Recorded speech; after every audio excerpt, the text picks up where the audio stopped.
Howdy folks, welcome back to World of Tanks with the mighty Jingles. I'm still suffering from the man flu, but I'm past the worst of it, and I thought I'd have a go at putting a video out today, see if my voice holds up to it. Yes, I know, I'm great. Oh, that hurts. I love this guy's name. I absolutely love this guy's name. Type 62, driven by Hello Titty. He wins the internet just for his name alone. He's driving the Type 62 Tier 7 Premium Chinese Light Tank in a very, very, very Tier 10 game on the Kharkov map. So, just to summarise, Tier 7 Light Tank, City map, Tier 10s. Yeah, this could be better. And we've just discovered a T-34, a Foch 155, an E100, and an M103. Oh, great. But he's hull down, and he's in one of these Soviet-style bouncy turret front. Actually, no, he isn't. His turret only has 45mm of armour, but it's not the tanks he can see that he needs to worry about. There's a T-92 on the enemy team, with a 240mm howitzer, and a blast radius on its shells that mean he doesn't even have to land a shot in the same postcode as the Type 62 to take 2/3 of his health off. So absolutely no margin for error now. He can't afford to get hit by anything else. He's stuck in this shell crater and he can't get out, not with those guys pointing their guns down this way. Now, the good thing about this, not for him but for the rest of his team, there we go, they're still shooting down at him, and it's in particular the T-34 on the corner. The T-34 is actually hogging the corner in the best spot to take shots at those friendly tanks. But he's not shooting at those friendly tanks down there. He's shooting at Hello Titty's Type 62. And since he's hogging the corner, he's making it difficult for the Tier 9s and 10s behind him to actually get up and do some fighting.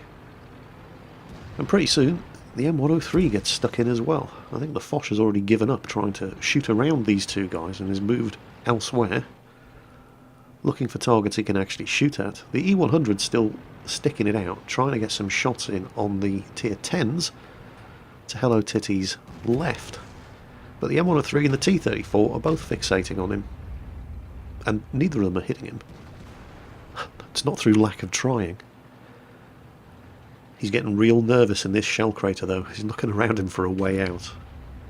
And and here it comes. IS-7 taking advantage of these guys' target fixation. Well, looks like the M103 just popped out and tried to take a shot at him. He's moving up. The Jaegeru obliterates the E100.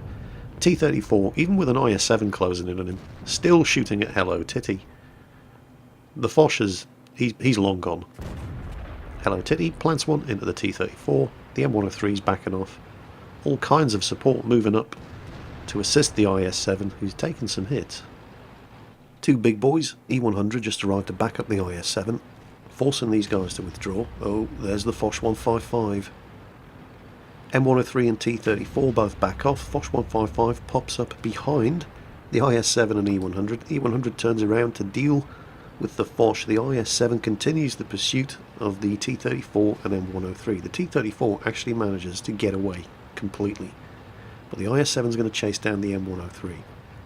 And Hello Titty is very nearly that guy. And you don't want to be that guy.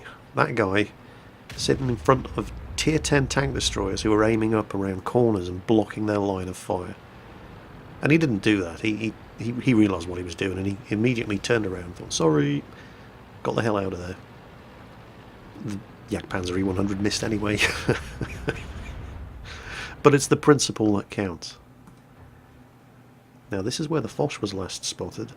There's an IS-7, takes a shot, doesn't do any damage, gets the hell out of the way. E100 there looking for the Foch that planted one into his big fat German ass. Foch has already disengaged. There's the Foch back there, he's threatening the Jaegeru. And the T-34 was with him. He's actually not only managed to disengage from two Tier 10 heavies, but he's circled all the way around and he's coming around from the other side. The Jaegeru's in serious trouble. And oh, watch out, Hello Titty. Kharkov welcomes careful drivers. The M103's gone. Oh, that is not good. Okay, Well, the T-34 is burning. It looks like with his last shot, the Jaeger set him on fire. And he's either too cheap or too slow to use the fire extinguisher. Come on, 85mm gun. Get him. Yes, justice. That guy actually survived 3 tier 10s. A Jaeger, an IS-7 and an E-100. And he eventually died to the guy that he spent most of his time in this game trying to kill at the beginning of the match. That's justice. He spotted the Foch 155 again. He's on very low health, but nobody's really in a position to take advantage of it. So he comes up here to support the T-30 and the IS-7.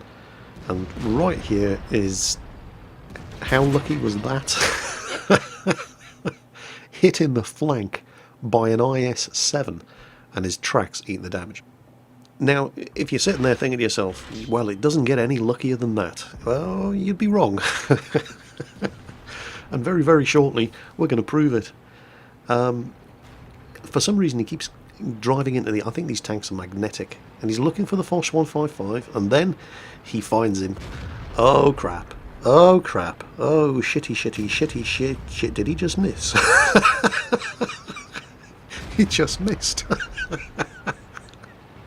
Oh, come on. Come on, finish him. Yes! You lucky Chinese... Well, there was luck involved, obviously, but he was doing absolutely everything possible to put luck on his side. The Foch 155 has a horrible aiming time, and it doesn't have much of a firing arc. So he was dodging and weaving in front of him, doing everything possible to ensure that the guy wasn't going to be able to aim at him, and it worked. I mean, he got lucky, yes, but he did absolutely everything to ensure that the maximum amount of luck was going to be on his side. Next, he starts putting some harassing fire in, going for engine shots on the flanks of this IS-7 as he's engaged with a friendly IS-7 to the front, but he's got his attention now.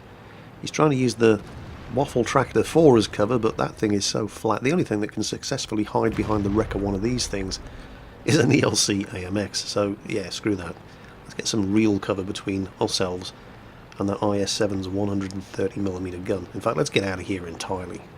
Because apart from anything else, there's now nothing else for that IS-7 to shoot at, because our IS-7 is right there, coming around this side to reset the cap. T-28 prototype. Pop out, spot him, aim, and fire. Cap reset. Back into cover. IS-7 doesn't have the view range. Well, not a problem. We'll spot him for you, Mr. IS-7, and we'll put another 2 shots into him. And then you can finish him off. Good tank, well done. So, it's 3 on 3. However, in order for the enemy team to use their numbers effectively, they're going to have to try to draw Hello Kitty's team into engagements where the T-92 artillery is able to give them covering fire. Hello Kitty's team, on the other hand, because they're all tanks, well, they're able to concentrate their firepower, stick together and support each other. So the IS-7 and the T-30 have both gone to take on that enemy IS-7. Hello Kitty thinking about giving some flanking fire, and then decides, and seriously, what is with those dead tanks? Stop driving into them. That's like the 3rd time now.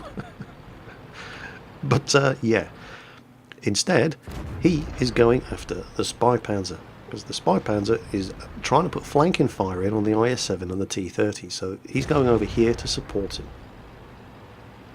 Now the Spy Panzer's 90mm gun only has to hit him once. And this guy was practically on full health. Look at this. They've killed the IS-7, by the way. There's just the Spy Panzer and the T-92. He's just making him look bad. This guy's not a bad player. Watch this. He fires and destroys the only piece of cover that was keeping him alive. Allowing Hello Kitty to finish him off with ease. And now, it's just the artillery. And it would be so sweet. So, I mean, the artillery is the only thing that's actually... And it didn't even hit him, but it's the only thing that's actually damaged him in this entire game. There he is. Come on, let's get some justice. He's not stopping. He is not stopping. Not unless this guy fires. And this is probably the most dangerous part of the game for Hello Kitty so far. In that shell crater at the beginning of the match, that was easy compared to this. That's a T-92. If he's firing high explosive, he only has to land a shot within 8 meters to kill him. And... he's missed, yes! And if you thought that was the lucky part, Once again, you're going to be wrong. Here comes the IS-7 trying to steal the kill, and blows his tracks off. Justice. Anyway, battle results. Get a load of that XP. That's undoubled. Unsurprisingly, a mastery badge. But you might be thinking, hang on a minute, the medal shelf is looking a bit bare.